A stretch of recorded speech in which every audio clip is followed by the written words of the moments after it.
இந்த உலகில் அறிவும் ஆன்மீகமும் ஒன்றாக கலந்த மகான்கள் சிலரே இருக்கின்றனர். அந்த வகையில் தமிழ்ச் சித்தர்களின் தலைவராக விளங்கியவர் அவர்தான் அகத்தியர் சித்தர். இன்று நாம் காணப்போவது அவரது அற்புதமான வாழ்க்கை, அவரது தெய்வீக சக்திகள் மற்றும் மனிதகுலத்திற்கு அவர் செய்த அரிய சேவைகள் பற்றியது. பகுதி 1. அகத்தியரின் தோற்றம். அகத்தியர் சாதாரண மனிதரல்ல, அவர் தெய்வீக சக்தியால் பிறந்தவர்.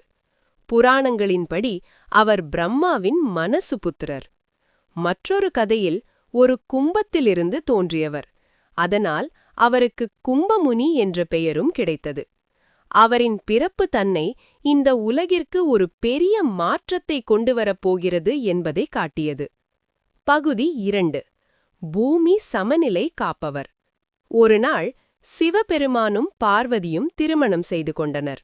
அந்த திருமணத்தைக் காண அனைத்து தேவர்களும் வடதிசையில் திரண்டனர். இதனால் பூமி வடக்கு பக்கம் சாய்ந்தது. அப்போது சிவபெருமான் அகத்தியரை தெற்கிற்கு அனுப்பினார்.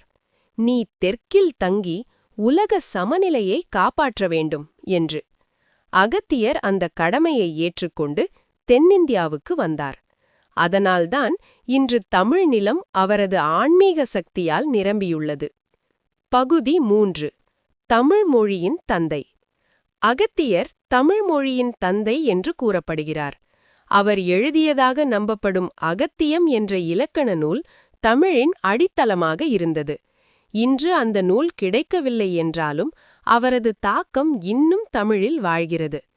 தமிழ் என்பது ஒரு மொழி மட்டுமல்ல, அது ஒரு ஆன்மீக அனுபவம். அதை உலகிற்கு கொடுத்தவர் அகத்தியர். பகுதி 4. சித்த மருத்துவத்தின் தந்தை. அகத்தியர் சித்த மருத்துவத்தின் முன்னோடி. அவர் காடுகளில் சுற்றி ஆயிரக்கணக்கான மூலிகைகளை கண்டுபிடித்தார். ஒவ்வொரு செடியிலும் ஒரு மருந்து இருக்கிறது என்பதை உலகிற்கு உணர்த்தினார். அவர் கூறியது என்ன தெரியுமா?